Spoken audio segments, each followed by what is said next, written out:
Thanks, Brian. Lastly, our city is uniquely positioned for highly advanced education in the form of our continuous international baccalaureate programs at Murakami Elementary, Carver Middle, and Atlantic High. No other city in Palm Beach County has what we have, yet many people in Delray don't know this, in particular our business community. Our IB programs offer advanced academic curriculums duplicated in IB programs across the world, and our IB graduates are accepted into some of the finest colleges. There is no one better to highlight our IB programs than another Delray native daughter, Elizabeth Burrows, who after graduating from Atlantic High's IB program went on to complete her undergraduate degree at the University of Florida in graduate studies at the University of Miami. After career stints with the cities of Delray Beach and Coral Gables and the Delray Center for the Arts, Elizabeth has spent the last 7 years working for her hometown CRA. She is a great example of young people getting the most out of their educational opportunities and bringing those experiences back home. Please welcome Elizabeth Burrows. It's been a while since I actually took the time to think about the difference that the International Baccalaureate program made in my life. And going through this exercise of figuring out the difference that it made and how good of a student it made me and how much it prepared me for life has been a benefit in and of itself. So I thank you for this opportunity.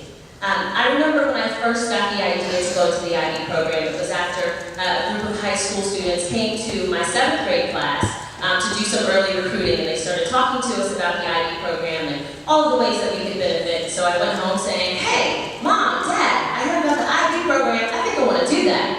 And they reacted to me the same way that they reacted to every brilliant idea I've ever had. "Sure, you can do that." And that encouragement was really all I needed. And what I think was interesting, though, was the different reactions that I got when I spoke to other people in the community, friends and other family members. There was such mixed reaction. I remember people telling me, "Oh, my friend's daughter is in that program and it's so stressful for her that she now has migraines," or, "My nephew's in that program and he developed an ulcer and he ultimately had to quit." And I'm thinking, that's not encouraging. And what I found out in my experience is that, yes, the program is hard work, but it's not just hard, and it's not impossible, and it's not meant to break you. It's meant to build you as a person and as a student. And I found that that program was challenging in all of the right ways. The teachers, they continuously pay attention to the students. There isn't a single student that gets lost in that process because they are on the students and they talk to us about everything. They're constantly exposing us to new ideas and challenging us to open up our minds and make connections between things that we might not otherwise see. I can remember very vividly sitting in a chemistry class and having my teacher start giving a lecture in Spanish. And I can remember being in an English class and having my teacher start talking about physics, because these were the kinds of connections that they helped us make. And to this day, I can still tell you about the Byzantine Empire because I remember that from my history class, and I can still tell you what a derivative equation is because I remember that from my physics class, and I can still speak, read, and write in Spanish because I did so much of it through my experience in the IB program. And one of the things that I also heard when I first told people that I was going to go into the IB program was that I was going to have no life. That's it. Just get ready to hit the books and then hit the hay. And that was not my experience at all. In fact, I was encouraged to have so many extracurricular activities. I was a cheerleader. I was in the color guard with the marching band, which was award-winning, by the way. And I was still a volunteer with the Delray Beach Youth Council, and I was still involved in many other activities at my church. So my social life was probably more active then than it is now. Go figure.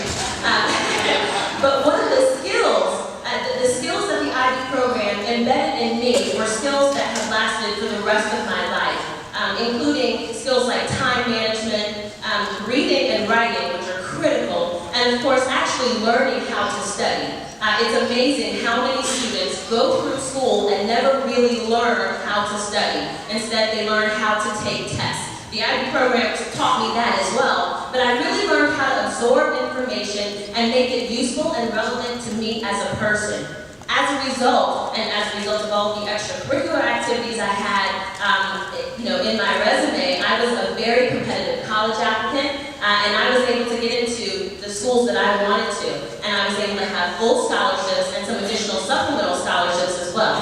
And parents, are you ready? I went into college with more than my first year of credits under my belt, which meant I was able to complete my degree in 3 years. That's just 3 years of college expenses, not 4. And yet, I had friends that went into the IB program with me, went into the same colleges with me, and they decided to do 4 years of school, and they got 2 bachelor degrees because they had enough time and enough credits under their belt to take that road as well. So there were so many different things that we got to do, and the IB program, it was a great foundation for success for me, and not just in college, but in life overall. And the one question that I'm left thinking about is, if Delray Beach had had the middle school and elementary programs for IB when I was a kid, and I had gone through those programs, where would I be now? What might I have been exposed to then? What kinds of connections might I have made at a younger age that would have changed my life and taken me on an even better course than I ended up in? Thank you. The reason is a lot of times Delray is knocked for its education programs. And yes, we have challenges, and yes, we are going to rise to the occasion. But when you are out in the community and you are talking to business leaders and community leaders, and you hear them talk about Delray schools, you can add to that conversation what Elizabeth was referring to, that we are the only city in Palm Beach County with a continuous international baccalaureate program from elementary school all the way to high school. So first-class education exists here in Delray Beach. We're going to expand it, and that brings us to the second part of our program. The second half of tonight's program will be questions that were submitted by each of our school advisory councils and parent-teacher associations. If we do not address your specific questions tonight, we will address them after the meeting. More about that later. Our question moderator is Randy Chesbach. With a son at Carver Middle and a daughter at Atlantic High, Randy, a retired naval officer, serves as chair of the Atlantic High School Advisory Council, vice chair of the Carver Middle School Advisory Council, and secretary of the Formosa School of the Arts. Thank you, Randy. Can we have the first question? The community has heard that every student attending Carver Middle School is in the International Baccalaureate program this year. How does that work? The goal of the IB program is to develop personal, emotional, intellectual, and social skills needed for students to live, learn, and work in a rapidly globalizing world, and to teach our kids to serve each other. 2 years ago, during the evaluation visit, the IB organization recommended that Carver Middle School transition from a magnet choice program to a whole school model IB International Baccalaureate program. However, within the IB program, there are 2 tracks. The first track is the standard curriculum track, where students who are assigned to Carver based on boundaries are assigned to. The second track is our certificate track. Those are the students who have applied in the choice application process and have been assigned to Carver. Those are our students who aspire to transition to Atlantic High School's NYP program, and then their goal is to graduate with a diploma.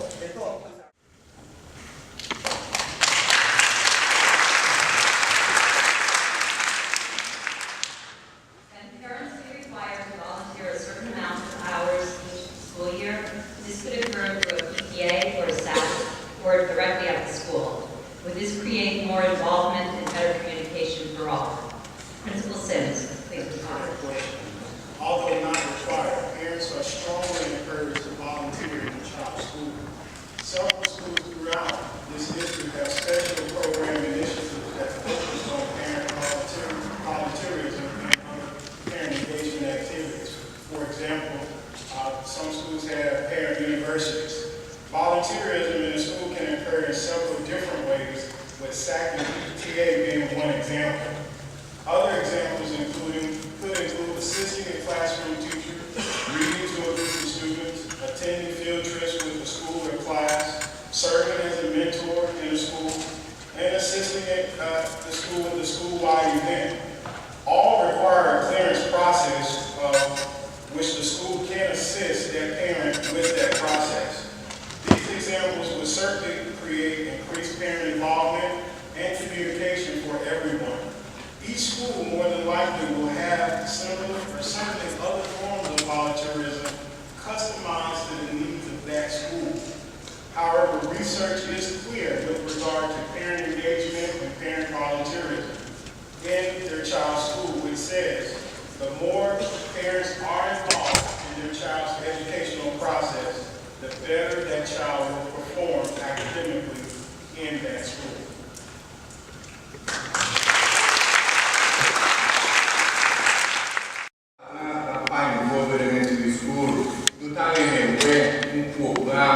Après classe, et puis un programme pendant long semaine, pendant l'été, vacances d'été, qui t'a capable de sembler avec le même programme qui est dans le village académique.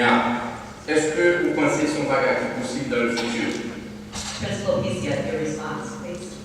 Can I just begin this answer with an emphatic yes? I'm currently working with the Achievement Center for the City of Delray Beach, along with the City of Delray Beach, the School District of Palm Beach County, to secure a $200,000 startup grant for an aftercare program at Pine Grove Elementary.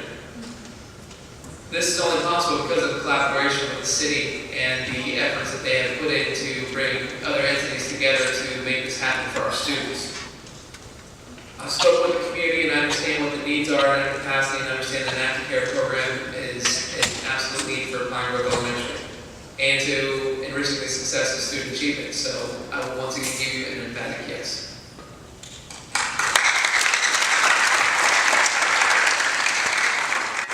Bon, réponse c'est sans problème, c'est oui, nous avons fait programme ça. Et on y a un travail avec un centre dans Delray qui est l'Achievement Center, pour moi que c'est capable de prendre l'argent, une subvention de $200,000.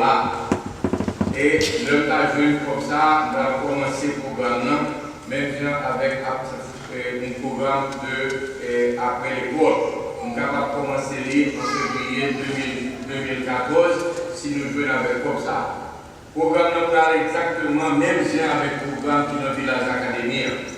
Il parle le programme ça a fait avec succès, avec collaboration que nous avons gagnée avec City of Delray, avec School District et une série de d'autres organisations qui ont contribué à succès de l'école. Moi, je parle avec un peu de notre communauté et moi, je comprends l'importance pour nous capables de un programme comme ça et après ce programme pendant l'école là et pendant l'été. Parce que c'est de façon pour les élèves capables de continuer à avancer dans l'étude et puis pour pendant l'été, de passer à la caillou à Calais-Ouest. School boundaries, which tends to have a negative impact on Delray Beach schools. We'll ask our area superintendent, Ms. Tuman-Rudd, for a response. Thank you. The school board of Palm Beach County shares your concern for stability in attendance zones. And to that end, as of April of this year, they have changed our policy, 5.01, which governs this, and have made certain provisions that they hope will help to alleviate some of the instability that occurs around schools and attendance areas. Some of the things that they took a look at were allowing students who currently attend sending schools to stay and finish in the event of boundary changes. The policy now has a provision for the re-registration of students prior to the boundary occurring, because we do know that some students are improperly enrolled in some schools, and this would alleviate some of that necessity to change the boundary and lowering the enrollment. Other options that our school board has taken a look at include program changes, monitoring the enrollment so that they understand what schools are growing and might have needs in the future, program delivery, and other options. So the school board is aware of